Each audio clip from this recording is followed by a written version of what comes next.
Hello friends, welcome to IT for you. Last video में हमने discuss किया था कि हाइपर-वी पर वर्चुअल मशीन्स कैसे बनाते हैं, और आज की इस वीडियो में हम लोग डिस्कस करेंगे हाइपर-वी के वर्चुअल स्विच मैनेजर के बारे में। तो चलिए शुरू करते हैं। तो फ्रेंड्स, जैसे कि हमने लास्ट वीडियो में हाइपर-वी पर वर्चुअल मशीन्स बना ली थी, जो कि विंडोज़ 10 और सर्वर की वर्चुअल मशीन्स थी। तो जैसा कि हम लोगों ने वर्चुअल मशीन्स हाइपर-वी पर बनाई है, उसी तरह हम लोग हाइपर-वी पर वर्चुअल स्विच भी बनाएंगे। आप देख सकते हैं राइट साइड में आपके पास ऑप्शन है यहाँ पर वर्चुअल स्विच मैनेजर। अगर मैं इस पर क्लिक करता हूँ तो इसमें आप देख सकते हैं आपके पास 3 ऑप्शन है, एक्सटर्नल, इंटरनल एंड प्राइवेट। तो इनके बारे में मैं आपको कंप्लीट एक्सप्लेन करूँगा कि इनमें क्या डिफरेंस है। तो उससे पहले हम लोग देख लेते हैं कि हमारे कंपनी इन्वायरमेंट में नेटवर्क कैसे कनेक्ट होता है। तो फ्रेंड्स, जैसा कि आप इस इमेज में देख सकते हैं कि हमारे पास कुछ विंडोज़ के लैपटॉप हैं, डेस्कटॉप है, सर्वर है, स्विच है एंड फायरवॉल है। तो मैं आपको बताता हूँ कि ये कंपनी इन्वायरमेंट में कैसे काम करते हैं। फॉर एग्जांपल, आपके पास ये विंडोज़ 10 के लैपटॉप हैं और ये 2 आपके पास विंडोज़ 10 के डेस्कटॉप्स हैं और ये इस कंपनी का सर्वर है। तो फ्रेंड्स, कंपनी इन्वायरमेंट में नेटवर्क कैसे कनेक्ट होता है ये मैं आपको बताता हूँ कि अगर आपको 2 डिवाइसेस के बीच में कम्युनिकेशन कराना है, अगर उनमें आपको नेटवर्क वायर कनेक्ट करनी है तो वो आप कैसे करेंगे। तो आपके पास आपके लैपटॉप में पोर्ट होना चाहिए जो कि RJ45 पोर्ट होगा। उसकी मदद से आप स्विच को कनेक्ट करेंगे। उसी तरह दूसरी मशीन को भी आप उसी स्विच से कनेक्ट कर देंगे और आपके विंडोज़ डेस्कटॉप भी उसी स्विच से कनेक्ट होंगे। तो फ्रेंड्स, सारी कंपनीज़ में आपके जो सारे डिवाइसेस हैं वो एक स्विच से कनेक्ट रहते हैं। तो जो स्विच है वो कुछ इस तरह का दिखाई देता है। अगर आप किसी भी कंपनी में जाते हैं तो वहाँ आपको इस तरह के स्विच देखने को मिलेंगे। फॉर एग्जांपल, आपका ये विंडोज़ 10 का जो लैपटॉप है वो स्विच के इस पोर्ट से कनेक्ट है और जो सेकंड लैपटॉप है वो आपके इस पोर्ट से कनेक्ट है। आपका विंडोज़ 10 का जो डेस्कटॉप है, एक डेस्कटॉप इस पोर्ट से कनेक्ट है, दूसरा इस पोर्ट से कनेक्ट है और आपका जो मेन सर्वर है वो स्विच के इस पोर्ट पे कनेक्ट है। तो आपके कंपनी इन्वायरमेंट के डिवाइसेस की जो सारी नेटवर्क कनेक्टिविटी है वो इस स्विच के थ्रू है। तो ये स्विच से आपके सारे डेस्कटॉप एंड लैपटॉप और सर्वर कनेक्ट हैं। अब ये नेटवर्क पर कैसे कनेक्टेड है, तो इन सबको एक एक यूनिक आईडी मिली हुई है। तो हर डिवाइस के पास एक आईपी एड्रेस है जिससे वो कम्युनिकेट कर पा रहे हैं। मैं इस लैपटॉप की बात करूँ तो यहाँ पर आप देख सकते हैं कि इसको फॉर एग्जांपल 10 हम लोगों ने आईपी दी हुई है और इस डेस्कटॉप पर जो आपका आईपी एड्रेस है वो 11 है। आपका जो थर्ड डेस्कटॉप है वहाँ पर जो आईपी एड्रेस है वो 12 है और आपका जो दूसरा लैपटॉप है उस पर जो आईपी एड्रेस है वो 13 है और फॉर एग्जांपल आपके जो सर्वर का आईपी एड्रेस है वो 5 है। तो हमारे पास यहाँ पर जो डेस्कटॉप, लैपटॉप और जो सर्वर हैं, ये सारे डिवाइसेस इस स्विच के थ्रू कनेक्टेड हैं और आपस में कम्युनिकेट कर पा रहे हैं। तो ये हो गया हमारा लोकल लैन, लोकल एरिया नेटवर्क। तो इस तरह हमारी लोकल कनेक्टिविटी कनेक्ट हो गई है, काम कर रही है। लेकिन अब अगर हमें इंटरनेट के साथ कनेक्ट करना हो तो हम कैसे करेंगे। तो फ्रेंड्स, ये जो स्विच है ये सर्वर रूम में रखे हुए एक फायरवॉल के साथ कनेक्ट है। ये हमारा फायरवॉल है। हर कंपनी में एक फायरवॉल होता है। फायरवॉल क्या होता है और ये कैसे काम करता है ये भी मैं आपको आने वाली अगली वीडियोस में बताऊंगा, बट अभी के लिए मैं आपको बता देता हूँ कि फायरवॉल के थ्रू आपका जो इंटरनेट बाहर से आ रहा है वो फायरवॉल के थ्रू फिल्टर होता है, यानी कि वहाँ वो आपके नेटवर्क को सिक्योर करता है। और फायरवॉल में हमारे पास ऐसी बहुत सारी सर्विसेज होती हैं जिससे कि हम अपने नेटवर्क को सिक्योर कर सकते हैं। अगर कोई हमारे नेटवर्क को हैक करना चाहता है तो वो हैक नहीं हो पाता है। तो इस फायरवॉल से एक वायर आपके इस स्विच पे कनेक्ट होगी। ये फायरवॉल इंटरनेट कनेक्टिविटी देगा इस स्विच को।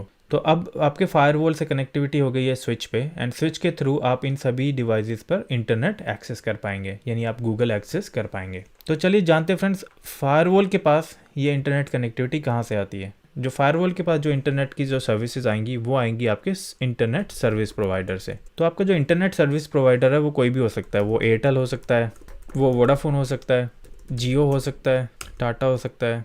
तो फ्रेंड्स, जो आपका इंटरनेट सर्विस प्रोवाइडर होगा, या फॉर एग्जांपल एयरटेल, वोडाफोन, जियो या टाटा, या उसके अलावा भी काफ़ी सारे सर्विस प्रोवाइडर्स हैं जो बिजनेस इंटरनेट लाइन कंपनीज़ को प्रोवाइड करते हैं। फॉर एग्जांपल, अगर हम लोगों ने वोडाफोन से सर्विस ली है तो वोडाफोन आपको इंटरनेट की कनेक्टिविटी देगा, यानी कि आपको जो इंटरनेट की लाइन मिलेगी वो वोडाफोन से मिलेगी। उसके बाद वोडाफोन की इंटरनेट वायर आपके फायरवॉल पर जाएगी और आपके फायरवॉल से जो नेटवर्क वायर है वो आपके स्विच पर आएगी और उसके बाद आपको आपके डिवाइसेस पर कनेक्टिविटी मिलेगी और उसके बाद उस स्विच के थ्रू आपके सारे डिवाइसेस कनेक्ट होंगे। तो फ्रेंड्स, ये इस तरह का जो पूरा सेटअप होता है जिसमें कि फायरवॉल, स्विचेस एंड सर्वर, ये आपके सर्वर रूम में लगे होते हैं। स्विचेस आपके लोकेशन वाइज, आपके अगर फॉर एग्जांपल अगर आपकी कंपनी में 3 फ्लोर है, 4 फ्लोर है, तो फ्लोर वाइज भी स्विचेस रूम अलग अलग हो सकते हैं। आई होप फ्रेंड्स आपको ये ज़रूर समझ आ गया होगा कि कंपनी इन्वायरमेंट में नेटवर्क की कनेक्टिविटी कैसे होती है। अगर आपका किसी भी तरह का कोई डाउट है तो मुझे कमेंट में ज़रूर लिखें, मैं उसको पूरी तरीके से फिर दोबारा से एक्सप्लेन करूँगा। तो चलिए आगे बढ़ते हैं। तो फ्रेंड्स, जैसा कि हम लोगों ने वर्चुअल स्विच मैनेजर में देखा था कि हमारे पास 3 तरह के स्विच होते हैं, एक्सटर्नल, इंटरनल एंड प्राइवेट। तो चलिए इनके बारे में जानते हैं कि ये कैसे काम करते हैं। तो सबसे पहले हम बात करेंगे प्राइवेट स्विच के बारे में। Hyper-V private switch allows VMs to communicate to each other only when they are on the same host. यानी कि अगर आप प्राइवेट स्विच बनाते हैं और आपकी फिजिकल मशीन पे अगर 4 Hyper-V मशीन्स हैं तो वो ओनली आपस में कम्युनिकेट कर पाएंगी, वो आपकी लोकल मशीन से या इंटरनेट एक्सेस नहीं कर पाएंगी। तो चलिए एग्जांपल देख लेते हैं। फॉर एग्जांपल, ये आपकी फिजिकल मशीन है और आपने अपने फिजिकल मशीन में अलग अलग वर्चुअल मशीन्स क्रिएट की हुई हैं। फॉर एग्जांपल, हमने अपनी फिजिकल मशीन पर 5 वर्चुअल मशीन्स बना ली हैं। तो अगर आप इन मशीन्स को प्राइवेट स्विच के साथ कनेक्ट करते हैं तो आप ओनली मशीन टू मशीन ही कम्युनिकेट कर पाएंगे। यानी अगर आप VM1 से VM5 को पिंग करते हैं तो आप कनेक्ट कर पाएंगे, VM3 से अगर आप कम्युनिकेट करते हैं VM2 को कर पाएंगे, VM3 से आप VM5 पे कर पाएंगे। तो प्राइवेट स्विच में आप आपकी जितनी भी मशीन है उस पर आप कम्युनिकेट कर सकते हैं, यानी कि आप VM टू VM कम्युनिकेट कर सकते हैं। आई होप प्राइवेट स्विच का ये कॉन्सेप्ट आपको समझ आ गया होगा। तो चलिए इंटरनल स्विच के बारे में जानते हैं। So friends, internal switch isolates the virtual machines but allows network switching between the Hyper-V host and the virtual machines। यानी कि आपने अपनी फिजिकल मशीन्स पर जो Hyper-V की मशीन्स बनाई हुई है, आप उनको अपनी लोकल फिजिकल मशीन के साथ भी कम्युनिकेट कर सकते हैं। फॉर एग्जांपल, ये आपकी फिजिकल मशीन है और इस फिजिकल मशीन पे आपने 5 अलग अलग वर्चुअल मशीन्स बना रखी है। तो फ्रेंड्स, हमने प्राइवेट स्विच में देखा था कि हम only VM machine to machine ही कम्युनिकेट कर पा रहे थे, बट इंटरनल स्विच में आप अपनी फिजिकल मशीन्स के साथ भी कम्युनिकेट कर सकते हैं। यानी कि अगर आप वर्चुअल मशीन 3 से अपनी फिजिकल मशीन को कनेक्ट करना चाहें तो आप कम्युनिकेट कर सकते हैं, और अगर आपकी फिजिकल मशीन से आप कम्युनिकेट करना चाहते हैं VM2 का तो वो भी आप कर सकते हैं। यानी कि सब कुछ आपस में कम्युनिकेट हो रहा है अगर आपके पास इंटरनल स्विच है तो आप फिजिकल मशीन और वर्चुअल मशीन्स को आपस में कनेक्ट कर सकते हैं। यानी कि ये हमारा कॉन्सेप्ट हो गया कि आप VM to VM and VM to physical machine पर कम्युनिकेट कर सकते हैं। आई होप आपको ये समझ आ गया होगा कि इंटरनल स्विच कैसे काम करता है। तो चलिए अब जानते हैं एक्सटर्नल स्विच के बारे में। तो friends, external switch virtual machine access to a physical network to communicate with servers and client on an external network. तो फ्रेंड्स, एक्सटर्नल स्विच में आप VM to VM to physical machine और उसके बाद अगर आप इंटरनेट एक्सेस करना चाहते हैं तो वो भी आप एक्सटर्नल स्विच के थ्रू कर सकते हैं। फॉर एग्जांपल, आपकी फिजिकल मशीन पर ये वर्चुअल मशीन्स बनी हुई है, अगर आप इनको एक्सटर्नल स्विच के साथ कनेक्ट करते हैं तो आप मशीन टू मशीन कम्युनिकेट कर पाएंगे और आप फिजिकल मशीन पर भी कम्युनिकेट कर पाएंगे। और उसके बाद अगर आप किसी दूसरे नेटवर्क में जाना चाहते हैं, किसी दूसरी वर्चुअल मशीन को एक्सेस करना चाहते हैं, अगर आपने एक्सटर्नल स्विच क्रिएट किया हुआ है तो एक्सटर्नल स्विच के थ्रू आप इंटरनेट एक्सेस कर सकते हैं और दूसरी मशीन्स को भी एक्सेस कर सकते हैं। आई होप आपको एक्सटर्नल स्विच का ये मेथड समझ आ गया होगा। यानी कि एक्सटर्नल स्विच में आप Hyper-V की मशीन्स पर भी कम्युनिकेट कर सकते हैं और जिस फिजिकल मशीन पे आपने मशीन्स बनाई हो उसको भी कम्युनिकेट कर सकते हैं, प्लस उसके साथ अगर आप इंटरनेट एक्सेस करना चाहते हैं या फिर किसी दूसरे होस्ट की मशीन को एक्सेस करना चाहते हैं तो वो भी आप एक्सटर्नल स्विच के थ्रू कर सकते हैं। तो सिंपल लैंग्वेज में मैं आपको ये एक्सप्लेन कर देता हूँ कि अगर आप प्राइवेट स्विच कनेक्ट करते हैं तो उसमें आप VM machine to VM machine communicate कर पाएंगे, और अगर आप इंटरनल स्विच क्रिएट करते हैं तो उसमें आप VM to VM and VM to physical machine connect कर पाएंगे। और एक्सटर्नल स्विच में आप VM to VM to physical machine या उसके अलावा अगर आप किसी दूसरे होस्ट की मशीन को एक्सेस करना चाहते हैं या इंटरनेट एक्सेस करना चाहते हैं तो वो आप कर पाएंगे। आई होप आप सबको ये क्लियर हो गया होगा कि वर्चुअल स्विच मैनेजर के ये तीनों स्विच कैसे काम करते हैं। तो चलिए अब प्रैक्टिकल करते हैं। तो सबसे पहले हम लोग प्राइवेट स्विच क्रिएट करेंगे। तो उसके लिए आपको वर्चुअल स्विच मैनेजर पर जाना है, यहाँ पर क्लिक कीजिए। इसमें आपके पास external, internal and private switch है। तो जो भी स्विच आपको क्रिएट करना है आप उसको सेलेक्ट कर लीजिए। अभी हमें प्राइवेट स्विच क्रिएट करना है तो हम प्राइवेट स्विच को सेलेक्ट करेंगे और यहाँ पर आप देख सकते हैं यहाँ पर आपके पास ऑप्शन है क्रिएट ए वर्चुअल स्विच। तो मैं क्रिएट ए वर्चुअल स्विच पर क्लिक करता हूँ। तो यहाँ पर आप स्विच का नाम दे सकते हैं, जो भी स्विच का नाम आप रखना चाहते हैं। फॉर एग्जाम्पल, मैं यहाँ पर स्विच का नाम रख देता हूँ IT4U प्राइवेट स्विच। अगर आप नोट्स में अपने रेफरेंस के लिए कुछ लिखना चाहते हैं तो वो भी आप लिख सकते हैं। फिलहाल मैं इसको यहाँ पर कॉपी पेस्ट कर देता हूँ और नीचे आपको कुछ भी चेंज नहीं करना है, ये सब बाय डिफ़ॉल्ट सेटिंग आपको रहने देना है। Click on apply, hit okay. तो फ्रेंड्स, हम लोगों ने प्राइवेट स्विच बना लिया है। तो यहाँ पर आप देख सकते हैं कि ये हमारे स्विच की लिस्ट है और इसमें हम लोगों ने अभी एक प्राइवेट स्विच बनाया जो कि लिस्ट में अवेलेबल है। तो चलिए मैं आपको बताता हूँ कि आपको ये प्राइवेट स्विच अपनी मशीन से कैसे लिंक करना है। आप जिस भी मशीन को उस स्विच के साथ कनेक्ट करना चाहते हैं उस मशीन को सेलेक्ट कीजिए, then right click settings and यहाँ पर आप देख सकते हैं आपके पास ऑप्शन है नेटवर्क अडेप्टर्स। अगर आपको याद हो जब आपने वर्चुअल मशीन्स बनाई थी तो मैंने आपको बताया था कि आपको कोई भी स्विच अभी सेलेक्ट नहीं करना है। तो जब आप नेटवर्क अडेप्टर को सेलेक्ट करते हैं तो यहाँ आप देख सकते हैं आपके पास ऑप्शन है वर्चुअल स्विच। अगर आप इस लिस्ट को एक्सपैंड करते हैं तो आप यहाँ देख सकते हैं कि not connected default switch and ये स्विच जो हमने अभी बनाया है IT4U प्राइवेट स्विच, आपको ये यहाँ से सेलेक्ट कर देना है and apply okay. Same thing आपको विंडोज़ 10 की मशीन पर करनी है। Right click settings network adapters virtual switch पे जाइए एंड IT4U स्विच को सेलेक्ट कर लीजिए, अप्लाई ओके। तो अब हम इन दोनों मशीन को स्टार्ट कर लेते हैं। तो अब हमारी दोनों मशीन जो है वो स्टार्ट हो चुकी है। तो जैसा कि मैंने आपको एक्सप्लेन किया था, तो जैसे कि अब हम लोगों ने अपनी मशीन स्टार्ट कर ली, यानी कि अभी वर्चुअली आपकी विंडोज़ 10 मशीन स्विच के पोर्ट से कनेक्ट हो गई है। तो फ्रेंड्स हम लोगों ने वर्चुअल स्विच से मशीन को कनेक्ट कर दिया है। तो अब हम लोग ये कैसे चेक करेंगे कि हमारी विंडोज़ 10 मशीन विंडोज़ सर्वर के साथ या विंडोज़ सर्वर मशीन विंडोज़ 10 के साथ कम्युनिकेट कर पा रही है या नहीं। तो ये चेक करने के लिए कि मशीन आपस में कम्युनिकेट कर पा रही है या नहीं, तो उसके लिए कमांड है पिंग और उसके बाद आपको देना होगा destination IP address. For example हमारी इस मशीन का IP एड्रेस है 172.16.20.10। तो फ्रेंड्स IP एड्रेस के लिए मैं आपके लिए एक सेपरेट वीडियो बनाऊंगा जिसमें मैं आपको डिटेल से बताऊंगा कि आप कैसे IP की क्लास चेक कर सकते हैं और कैसे सबनेट चेक कर सकते हैं। तो चलिए अब देख लेते हैं, ये हमारी क्लाइंट मशीन का IP एड्रेस एंड ये हमारी सर्वर की मशीन का IP एड्रेस है। तो चलते हैं हाइपर-वी मशीन्स पर। सबसे पहले हम लोग अपने सर्वर मशीन को कनेक्ट करेंगे। सबसे पहले हम अपनी सर्वर मशीन को कनेक्ट करेंगे, तो उसके लिए राइट क्लिक कीजिए और फर्स्ट ऑप्शन सेलेक्ट कीजिए कनेक्ट। मैं इसको फुल स्क्रीन कर लेता हूँ। यहाँ मैं पासवर्ड एंटर कर देता हूँ जो मैंने पासवर्ड सेट किया था अपनी सर्वर मशीन के लिए। तो जैसा कि मैंने अब बताया था कि जब भी आप सर्वर मशीन ऑन करते हैं तो सर्वर मैनेजर का ये पेज बाय डिफ़ॉल्ट ओपन हो जाएगा। तो अभी हमें अपनी सर्वर मशीन पर IP एड्रेस सेट करना है। तो उसके लिए आपको क्या करना होगा कि आप विंडोज़ R का बटन प्रेस कर सकते हैं जिससे आपके पास ये रन विंडो आ जाएगी। अदरवाइज़ आप स्टार्ट का बटन दबाकर भी रन यहाँ पर लिख सकते हैं। तो देख सकते हैं सेम विंडो आपके पास ओपन हो गई है। यहाँ पर आप टाइप करेंगे ncpa.cpl, देन एंटर कीजिए या ओके पर क्लिक कर दीजिए। तब आप देख सकते हैं यहाँ पर आपके पास नेटवर्क अडेप्टर आ गए हैं कि आपकी इस मशीन पर कौन कौन से अडेप्टर कनेक्ट है। तो अभी हमारे पास इस मशीन पर फिलहाल सिर्फ एक ही अडेप्टर कनेक्ट है, तो इसको डबल क्लिक कर लीजिए या राइट क्लिक कीजिए, उसके बाद सेलेक्ट प्रॉपर्टीज़। तो प्रॉपर्टीज़ में आप देख सकते हैं यहाँ पर आपके पास ऑप्शन है internet protocol version 4 TCP/IP IP version 4, और दूसरा यहाँ पर आप देख सकते हैं internet protocol version 6 TCP/IP version 6। तो हमारे पास दो तरह के IP वर्जन है अभी, TCP4 और TCP/IP6। अभी फ़िलहाल हम लोग TCP/IP4 यूज़ कर रहे हैं। 6 को अनटिक कर दीजिए यहाँ से।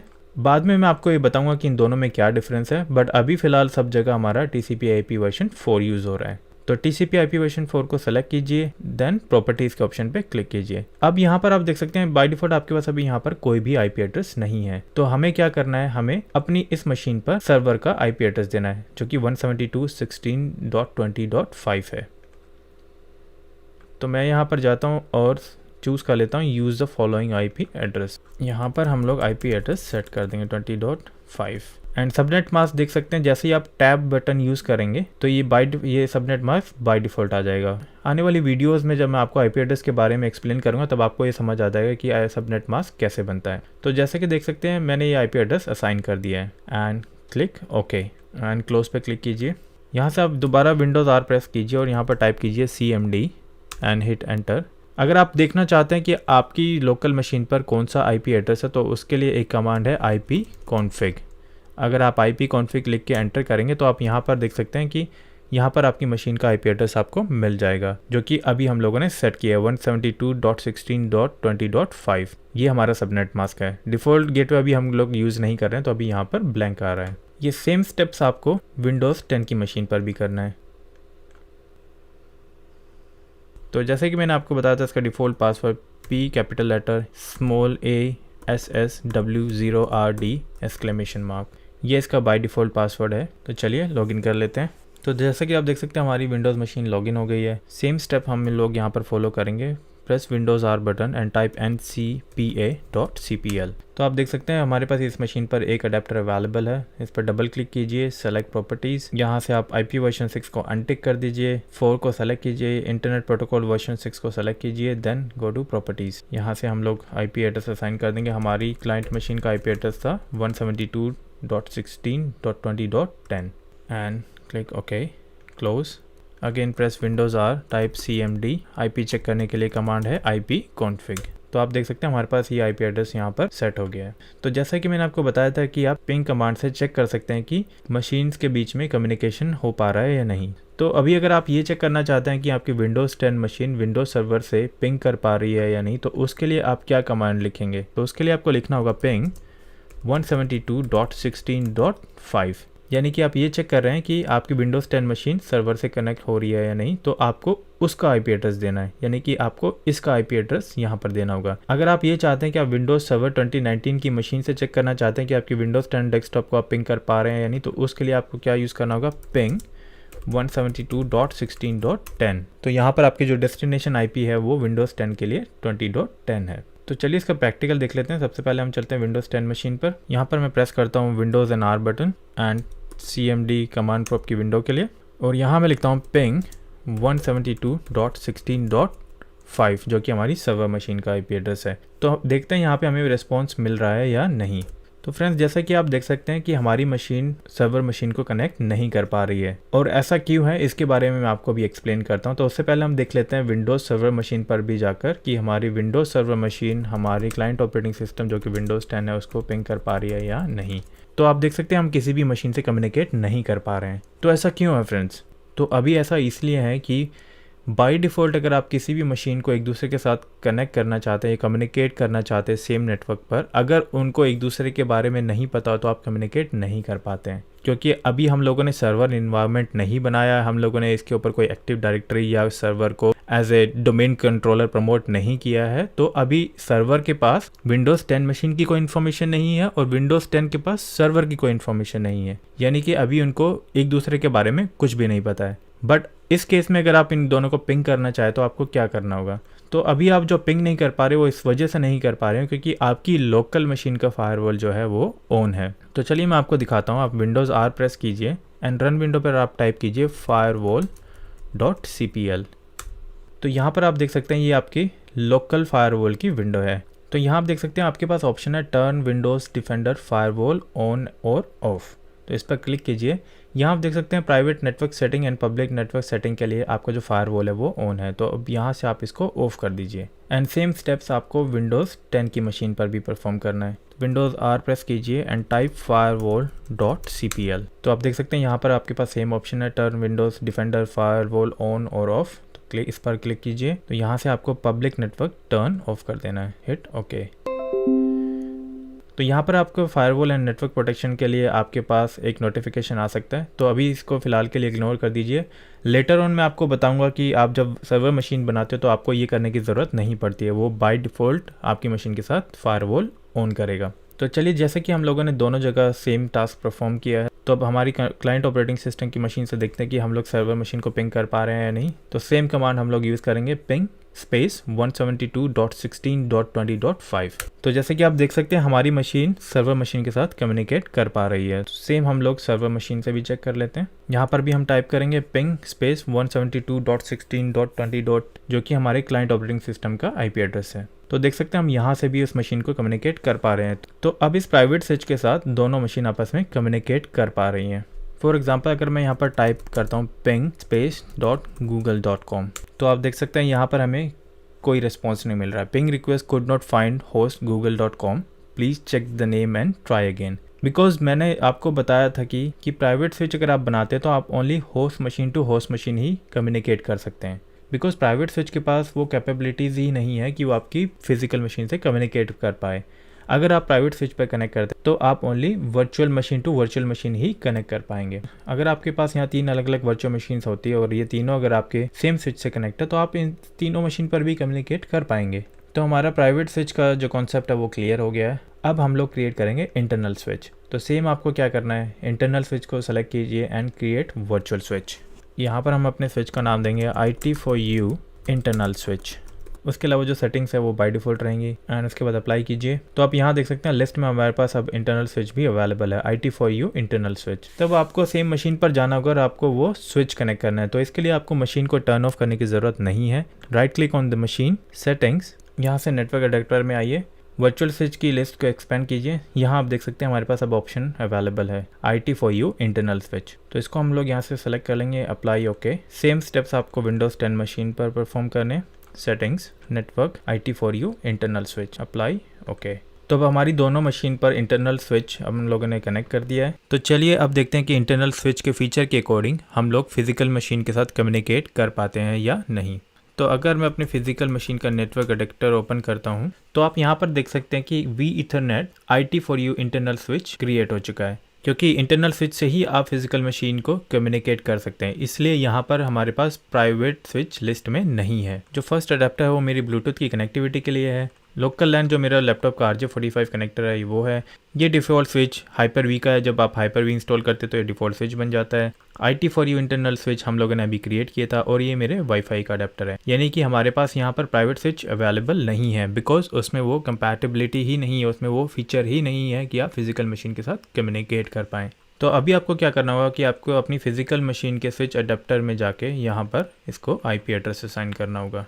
तो 20.5 हम लोग ऑलरेडी सर्वर को दे चुके हैं एंड 20.10 हमारी विंडोज़ 10 की मशीन के पास है वो IP एड्रेस। तो यहाँ पर अभी हम लोग असाइन करेंगे 20.9।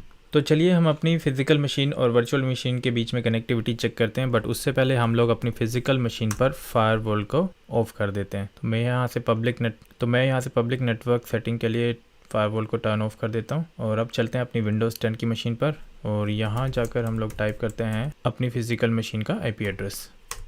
तो जैसा कि आप देख सकते हैं कि हम अपनी फिजिकल मशीन के साथ भी कम्युनिकेट कर पा रहे हैं। तो आई होप फ्रेंड्स आपको ये इंटरनल स्विच का कॉन्सेप्ट समझ आ गया होगा कि इंटरनल स्विच कैसे काम करता है। तो चलिए अब क्रिएट करते हैं external switch. External switch create करने से पहले मैं आपको local LAN adapter and wifi का अडेप्टर शो कर देता हूँ। अगर आप अपने नेटवर्क कनेक्शन सेटिंग्स में जाते हैं तो आप यहाँ देख सकते हैं लोकल लैन अवेलेबल है एंड वाईफाई। मेरा वाईफाई अभी डिस्कनेक्टेड है क्योंकि मेरा लोकल लैन अभी कनेक्टेड है। अगर मैं इस पर डबल क्लिक करता हूं तो यहाँ आप देख सकते हैं कि मेरे पास जो IP एड्रेस असाइन है वो सेम रेंज का IP असाइन जो कि हम वर्चुअल मशीन्स के लिए यूज़ कर रहे हैं। तो यहाँ देख सकते हैं आप मेरी फिजिकल मशीन का IP एड्रेस 2 है एंड 20.1 मेरा गेटवे है जो कि मेरा वाईफाई राउटर है, ये उसका गेटवे है। अगर आप भी अपने घर पे कोई वाईफाई राउटर यूज़ कर रहे हैं तो आप उसका डिफ़ॉल्ट गेटवे यहाँ पर असाइन कर सकते हैं। आपके होम राउटर से अगर आपको बाय डिफ़ॉल्ट IP मिलती है 192.168.1.1 की रेंज में, तो आप उस रेंज में भी अपनी वर्चुअल मशीन्स को सेट कर सकते हैं। तो मेरे केस में यहाँ पे फिजिकल लोकल लैन का जो IP एड्रेस मैंने दिया वो 20.2 है एंड 20.1 मेरे राउटर का IP एड्रेस है एंड मेरे प्रेफर्ड DNS में भी मैंने सेम एड्रेस दिया है। और अगर आप वाईफाई यूज़ करें तो सेम आपको वाईफाई पर डबल क्लिक करना होगा जैसे कि हमने लोकल लैन पे किया था और यहाँ पर आपको डिटेल्स पे क्लिक करना होगा और यहाँ पर जो भी IP एड्रेस आ रहा है और डिफॉल्ट गेटवे आ रहा है आप उसके अकॉर्डिंग अपने नेटवर्क अडेप्टर को कॉन्फ़िगर कर सकते हैं। तो फ्रेंड्स एक्सटर्नल स्विच बनाने के लिए भी आपको वर्चुअल स्विच मैनेजर पर क्लिक करना है। एक्सटर्नल स्विच को सेलेक्ट कीजिए, then click on create virtual switch और यहाँ पर हम अपने स्विच का नाम देंगे IT4U एक्सटर्नल स्विच और नोट्स में मैं सेम अपने स्विच का नाम कॉपी पेस्ट कर देता हूँ, बट अगर आप चाहे तो अपने डिस्क्रिप्शन में कुछ भी दे सकते हैं। देन उसके बाद जब आप कनेक्शन टाइप में आते हैं तो यहाँ पर है what do you want to connect this virtual switch to. तो इसमें ये पूछ रहा है कि आप इस एक्सटर्नल स्विच को अपने कौन से नेटवर्क अडेप्टर के साथ कनेक्ट करना चाहते हैं। तो आप इस लिस्ट में देख सकते हैं जो फर्स्ट ऑप्शन है ये मेरा वाईफाई का नेटवर्क अडेप्टर है एंड जो सेकंड ऑप्शन है ये मेरा लैन का अडेप्टर है। तो अगर आपका लैपटॉप या डेस्कटॉप वाईफाई पे कनेक्ट है तो आप वाईफाई को सेलेक्ट कीजिए। अगर आपका लैपटॉप या डेस्कटॉप लोकल लैन के साथ कनेक्टेड है तो आपको ये सेकंड ऑप्शन सेलेक्ट करना है जो भी आपके लोकल लैन का अडेप्टर का नाम होगा। तो हमारे केस में मैं अभी अपने लोकल लैन को सेलेक्ट करता हूँ एंड इस ऑप्शन को आपको टिक करना है allow management operating system to share this network adapter and उसके बाद अप्लाई। अगर आपके पास भी इस तरह का कोई मैसेज पॉपअप होता है तो उसको क्लिक यस कीजिए। तो अब आप देख सकते हैं हमारा एक्सटर्नल स्विच भी क्रिएट हो चुका है और हमारी स्विच की लिस्ट में अवेलेबल है। उसके बाद आपको वर्चुअल मशीन्स पर जाना है और आपको सेटिंग में जाके नेटवर्क अडेप्टर में एक्सटर्नल स्विच को चूज करना है जो कि हमारे केस में IT4U एक्सटर्नल स्विच है। सेम स्टेप्स आपको विंडोज़ 10 की मशीन पर भी परफॉर्म करने हैं। Network adapter IT4U external switch. तो चलिए फिजिकल मशीन के नेटवर्क अडेप्टर में चलते हैं। तो फ्रेंड्स जैसे कि मैंने बताया था कि मेरी फिजिकल मशीन मेरे लोकल लैन के साथ कनेक्टेड है, इसलिए मैंने जो एक्सटर्नल स्विच बनाया था वो अपने लोकल लैन के साथ बनाया है। तो यहाँ आप देख सकते हैं कि vEthernet IT4U external switch create हो चुका है। अगर मैं इस पर डबल क्लिक करता हूँ और इसकी प्रॉपर्टीज़ में अगर मैं जाता हूँ और आप IPv4 पर क्लिक करेंगे तो यहाँ देख सकते हैं आपको सेम IP एड्रेस मिला है जो कि मेरे लोकल लैन का IP था। हमारा जो DNS सर्वर का जो IP है वो एम्प्टी है, तो मैं यहाँ पर अपने लोकल राउटर का ही IP एड्रेस दे देता हूँ। Okay close. तो यहाँ से मैं विंडोज़ 10 को ओपन कर लेता हूँ। अगर आप अपनी लैन कनेक्टिविटी देखेंगे तो यहाँ पर आपको एक येलो साइन दिखा रहा होगा। अगर आप उसके ऊपर कर्सर ले जाते हैं तो वो दिखाता है नो इंटरनेट एक्सेस। अगर मैं कमांड प्रॉम्प्ट ओपन करता हूँ, अपने सर्वर को पिंग करता हूँ तो देखता है कि पिंग कर पा रहा है या नहीं। तो देखिए यहाँ पर हमारे सर्वर को पिंग कर पा रहा है। तो हम लोग सर्वर पर जाकर भी देख लेते हैं कि हमारी विंडोज़ 10 मशीन को वो पिंग कर पा रहा है या नहीं। तो देख सकते हैं हमारी विंडोज़ 10 मशीन को पिंग कर रहा है। और अगर हम फिज़िकल मशीन को पिंग करते हैं तो देखिए हमारी फिज़िकल मशीन को यहाँ से नहीं पिंग कर पा रहा है। तो फ्रेंड्स ऐसा किस वजह से हो रहा है ये मैं आपको बताता हूँ। अगर आप अपनी वर्चुअल मशीन के नेटवर्क अडेप्टर में जाते हैं, उस पर डबल क्लिक कीजिए, प्रॉपर्टीज़ IP वर्जन 4। तो यहाँ आप देख सकते हैं कि आपके पास कोई भी डिफ़ॉल्ट गेटवे नहीं है, ना ही कोई DNS एड्रेस है। यानी कि जो मेरी फिज़िकल मशीन है वहाँ पर अगर आप एक्सटर्नल स्विच अडेप्टर को देखेंगे, प्रॉपर्टीज़ में अगर यहाँ जाएंगे तो यहाँ आप देख सकते हैं कि जो इसका डिफ़ॉल्ट गेटवे 20.1 है एंड DNS सर्वर भी 20.1 है। तो आप विंडोज़ 10 पे वापस जाइए और यहाँ पर आप डिफ़ॉल्ट IP असाइन कर दीजिए 20.1। सेम आप DNS सर्वर में भी इसको यूज़ कर सकते हैं। तो अब यहाँ पे अब आप देख सकते हैं कि जो इंटरनेट एक्सेस है वो अवेलेबल है। अब अगर मैं यहाँ पर अपनी फ़िज़िकल मशीन को पिंग करता हूँ तो आप देख सकते हैं हमें फ़िज़िकल मशीन से भी पिंग रिस्पॉन्स मिल रहा है। अगर आपको यहाँ पे पिंग रिस्पॉन्स नहीं मिल रहा है तो आप अपने फायरवॉल सेटिंग में जाइए और फायरवॉल सेटिंग में जाके ये चेक कर लीजिए कि आपने प्राइवेट नेटवर्क के लिए भी फायरवॉल को टर्न ऑफ किया हुआ है। और यहाँ से अगर हम गूगल को पिंग करते हैं तो देखिए अब ये गूगल को भी पिंग कर रहा है, यानी कि इस पर इंटरनेट एक्सेस अवेलेबल है। यहाँ से चेक करते हैं कि इंटरनेट प्रॉपर्ली चल रहा है या नहीं। तो देख सकते हैं कि हमारा इंटरनेट जो है वो स्टार्ट हो गया है हमारी वर्चुअल मशीन पर। तो अभी चलते हैं विंडोज़ सर्वर की मशीन पर। यहाँ पर जाकर देखते हैं कि हमारी फिज़िकल मशीन को पिंग कर पा रहा है या नहीं। तो देखिए हमारी फिज़िकल मशीन को ये पिंग कर पा रहा है, लेकिन इस पर अभी इंटरनेट एक्सेस नहीं होगा। और वो क्यों नहीं होगा, जैसा कि मैंने आपको अभी शो किया था विंडोज़ 10 की मशीन पर कि आपको नेटवर्क अडेप्टर में जाना है। नेटवर्क अडेप्टर पर डबल क्लिक कीजिए, प्रॉपर्टीज़ IP वर्जन 4। यहाँ पे जाके आपको डिफ़ॉल्ट गेटवे की IP असाइन करनी है एंड DNS सर्वर की IP असाइन करनी है। Hit okay close. तब आप देख सकते हैं यहाँ पर आपके पास इंटरनेट कनेक्टिविटी आ गई है। यहाँ से अगर आप पिंग करते हैं गूगल तो देख सकते हैं कि आपका गूगल पिंग हो रहा है। आई होप फ्रेंड्स आपको ये समझ आ गया होगा कि एक्सटर्नल स्विच कैसे काम करता है। यानी कि अब हमारी वर्चुअल मशीन आपस में कम्युनिकेट कर पा रही हैं एंड सेम ये फिजिकल मशीन के साथ भी कम्युनिकेट कर पा रही हैं। और फिजिकल मशीन के कम्युनिकेट करने के साथ साथ ये हमारे फायरवॉल के थ्रू इंटरनेट भी एक्सेस कर पा रही हैं। तो मेरे केस में जो फायरवॉल है यहाँ पर होम वाईफाई राउटर का मैंने एग्जांपल लिया है, यानी इसका जो गेटवे है वो है 172.16.20.1। आई होप फ्रेंड्स आपको MCSA डे 3 की वर्चुअल स्विच मैनेजर की वीडियो ज़रूर पसंद आई होगी। कृपया वीडियो को लाइक करने के साथ साथ वीडियो को शेयर ज़रूर करें। तो आने वाली और MCSA की वीडियोस के लिए हमारे चैनल को सब्सक्राइब करें। तो चलिए मिलते हैं आपसे MCSA की नेक्स्ट वीडियो में।